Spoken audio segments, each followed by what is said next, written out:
मेरे दोस्तों बेलियो ते बुजुर्गो अस्सलामु अलैकुम। मैं हाँ शायर नज़ीर सुल्तानी ते तुसीं वेख रहे हो GS स्टूडियो यूट्यूब चैनल। मेरे दोस्तों अज असीं तुहानूं पाकिस्तान बनन दे बारे दसांगे भई पाकिस्तान बनाउण दी की जरूरत पेश आई ते इहदे पिछे मुसलमानां दा मकसद की सी ते इहदे वास्ते किन्नियां कुर्बानियां दित्तियां गईयां। दास्तान दा नाम है 14 अगस्त ते इस दास्तान दी फरमाइश करदे ने बहावलपुर तो बाबा असलम रहमानी, रावलपिंडी तो राणा जाफर, कालेवाला चीमा तो जकाउल्ला चीमा, पिंड जंडियाला शेर खान तो तारक महमूद खान। मेरे दोस्तों बरे सगीर पाको हिंद ते कई सौ साल मुसलमाना ने हुकूमत की, जिन्हां विचों सब तो ज्यादा मुगलिया खानदान ने राज किया। आखिरकार मुगलों दीयां गलत पॉलिसियां ते हिंदुआं दीयां गद्दारियां दी वजह तो अंग्रेज़ां नूं इस खिते विच आउण दा मौका मिलिया ते उन्हां ने इन्हां गद्दारां नाल मिल के मुगलों दी हुकूमत खत्म कर दित्ती ते 200-250 साल इस खिते ते जबरी हुकूमत करते रहे। पर पंजाब दी धरती दे शेर जवानां ने, जिन्हां विच सिख भी शामिल सन, अंग्रेज़ां नूं इस धरती नूं छड्डण ते मजबूर कर दिता। मैं उन्हां बहादुर सूरमियां दा इत्थे जरूर जिक्र करांगा जिन्हां विच राय अहमद खान करल सब तो अगे नजर आउंदे ने ते जिन्हें मकामी लोकां नूं नाल लाया ते अंग्रेजी फौजां नाल कई मैदानां विच पंजा आजमाई कीती। जबरू निजाम ते मलंगी भी अंग्रेज़ां वास्ते परेशानी दा सबब बने। भगत सिंह, उधम सिंह, जगजीत सिंह जग्गा, इन्हां भी अंग्रेज़ां दी राह विच कई रोड़े अटकाए। गदर तहरीक ने भी अंग्रेज़ां नूं मजबूर कीता।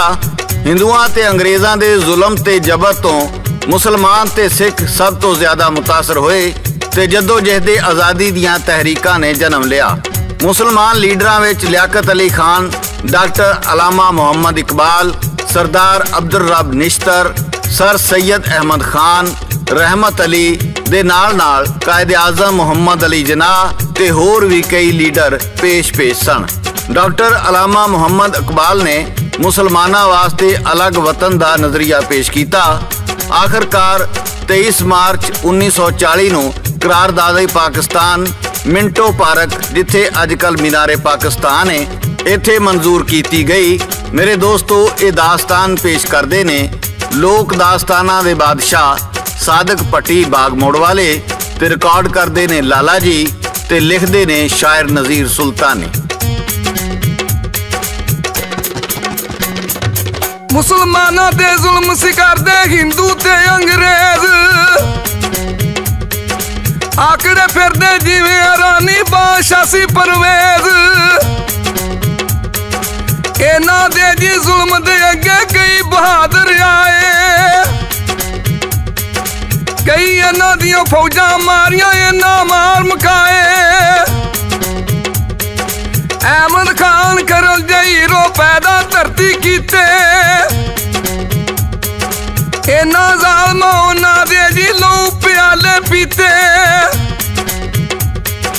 जग्गे जट दे जबरू वर्गे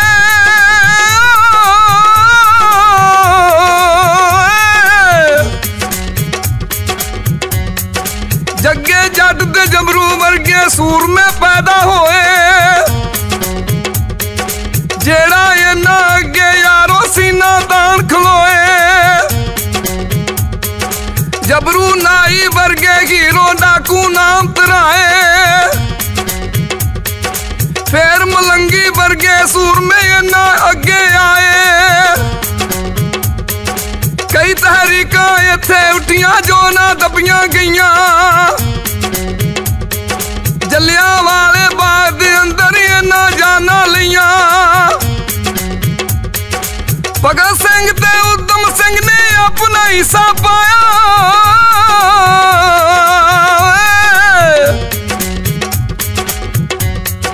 भगत सिंह ते उधम सिंह ने अपना हिस्सा पाया।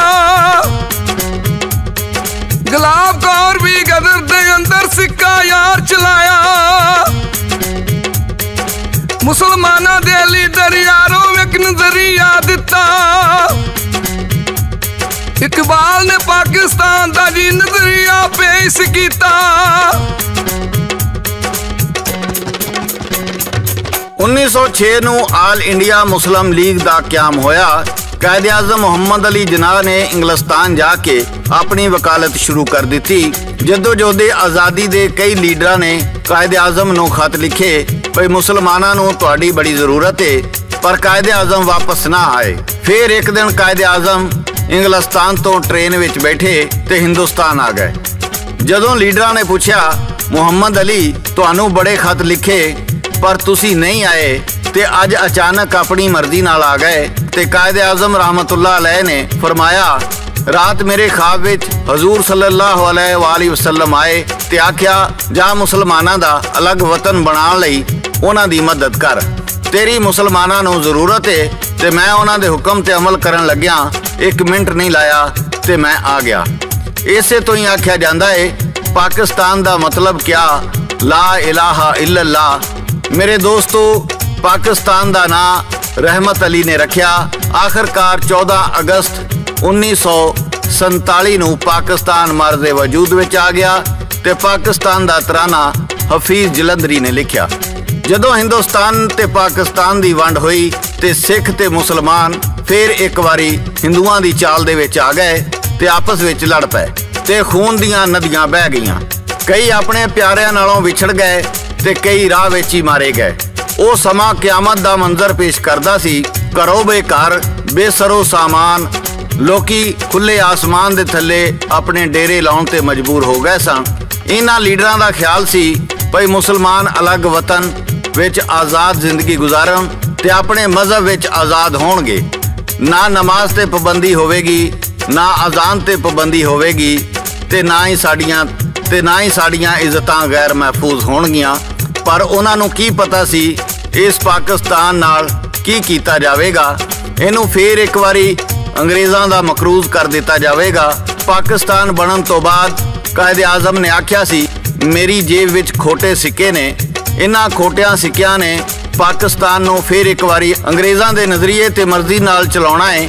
ਮੇਰੇ ਅੱਖਰ ਬੁਰੇ ਤੇ ਲੱਗੇ ਹੋਣਗੇ ਪਰ ਜ਼ਰਾ ਗੌਰ ਕਰੋ, ਅੱਜ ਅਸੀਂ ਫਿਰ ਕਸ਼ਕੋਲ ਲੈ ਕੇ ਉਹਨਾਂ ਦਰਵਾਜ਼ਿਆਂ ਤੇ ਖੜੇ ਹਾਂ ਜਿਨ੍ਹਾਂ ਤੋਂ ਮੰਗਣਾ ਆਪਣੀ ਤੋਹੀਨ ਸਮਝਦੇ ਸਾਂ ਤੇ ਇਹ ਗੱਲ ਭੁੱਲ ਗਏ ਹਾਂ ਭਈ ਇਸ ਦੇਸ਼ ਦੀ ਆਜ਼ਾਦੀ ਲਈ ਸਾਡੇ ਵੱਡਿਆਂ ਨੇ ਕਿੰਨੀਆਂ ਜਾਨਾਂ ਕੁਰਬਾਨ ਕੀਤੀਆਂ।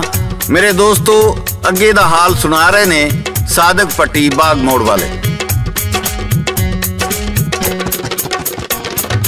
ਕੀ ਦੱਸਾਂ ਮੈਂ ਕਿੰਨੀਆਂ ਜਾਨਾਂ ਹੋਈਆਂ ਸਨ ਕੁਰਬਾਨ,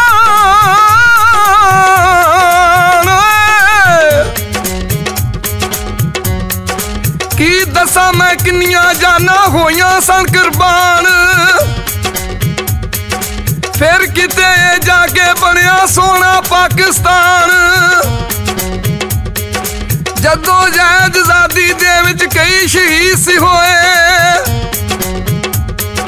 ਕਿੰਨੇ ਕੰਡੇ ਰਾਹ ਦੇ ਅੰਦਰ ਕਿੰਨੇ ਐਸਨ ਟੋਏ। ਕਾਇਦ ਆਜ਼ਮ ਆਖਿਆ ਬੱਚਿਓ ਇਹਨੂੰ ਸਾਂਭ ਕੇ ਰੱਖਣਾ, ਵੱਡਿਆਂ ਦੀ ਤੁਸੀਂ ਇੱਜ਼ਤ ਕਰਨਾ, ਧੀਆਂ ਦਾ ਸਿਰ ਢੱਕਣਾ। ਹਿੰਦੂ ਸਾਡੇ ਦੁਸ਼ਮਣ ਅਜ਼ਲੀ ਇਹਨਾਂ ਕੋਲੋਂ ਬਚਣਾ, ਖੁਸ਼ ਰਹਿਣਾ ਇਸ ਜੰਨਤ ਅੰਦਰ ਹਰ ਇੱਕ ਮੇਵਾ ਚਖਣਾ। ਇਹ ਬੇੜੀ ਸੀ ਪਵਰ ਅੰਦਰ ਇਹਨੂੰ ਕੱਢ ਲਿਆਏ।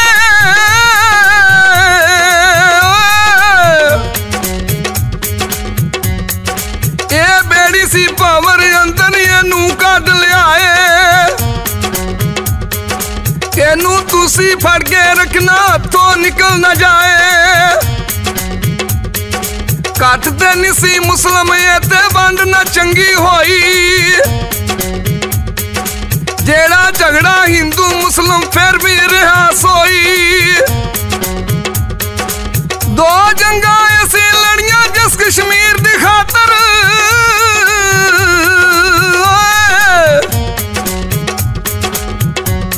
ਉਹ ਦੋ ਜੰਗਾਂ ਐਸੀ ਲੜੀਆਂ ਜਿਸ ਕਸ਼ਮੀਰ ਦੀ ਖਾਤਰ। ਉਹ ਲੜਾਈ ਮੁੱਕੀ ਨੀ ਜੀ ਹਿੰਦੂ ਬਣਿਆ ਚਾਤਰ। ਕੌਮ ਸਾਡੀ ਮਹਿੰਗਾਈ ਅੰਦਰ ਅੱਜ ਵੀ ਫਸਦੀ ਜਾਵੇ। ਅੱਲਾ ਕੋਈ ਲੀਡਰ ਭੇਜੇ ਜਿਹੜਾ ਆਲ बचावे। अल्लाह कोई लीडर भेजे जेड़ा आल बचावे।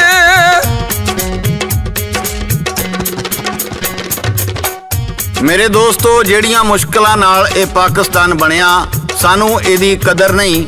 ਤਾਰੀਖ ਕੋਲੋਂ ਪੁੱਛੋ ਤੇ ਕੁਝ ਸਿੱਖੋ। ਅਲੱਗ ਵਤਨ ਲੈਣਾ ਕੋਈ ਐਡਾ ਸੌਖਾ ਕੰਮ ਨਹੀਂ ਤੇ ਉਹਨੂੰ ਸੰਭਾਲਣਾ ਉਹਦੇ ਤੋਂ ਵੀ ਔਖਾ ਕੰਮ ਹੈ। ਅੱਲਾਹ ਤਾਲਾ ਸਾਡੇ ਵਤਨੇ ਪਾਕਿਸਤਾਨ ਤੇ ਆਪਣੀ ਰਹਿਮਤ ਦਾ ਸਾਇਆ ਰੱਖੇ ਤੇ ਇਹਦੀ ਹਿਫਾਜ਼ਤ ਫਰਮਾਏ। ਆਮੀਨ। ਮੇਰੇ ਦੋਸਤੋ, ਇਹ ਸੀ ਸਾਡੀ ਅੱਜ ਦੀ ਕਹਾਣੀ ਤੇ ਇਹਦੇ ਨਾਲ ਹੀ GS ਸਟੂਡੀਓ ਵੱਲੋਂ शायर नज़ीर सुल्तानी, सादक पट्टी ते लाला जी नूं इजाज़त दिओ। असी फिर किसी नवीं दास्तान नाल दोबारा हाज़र होवांगे। उदों तक अल्लाह बेली, अल्लाह बेली, अल्लाह बेली।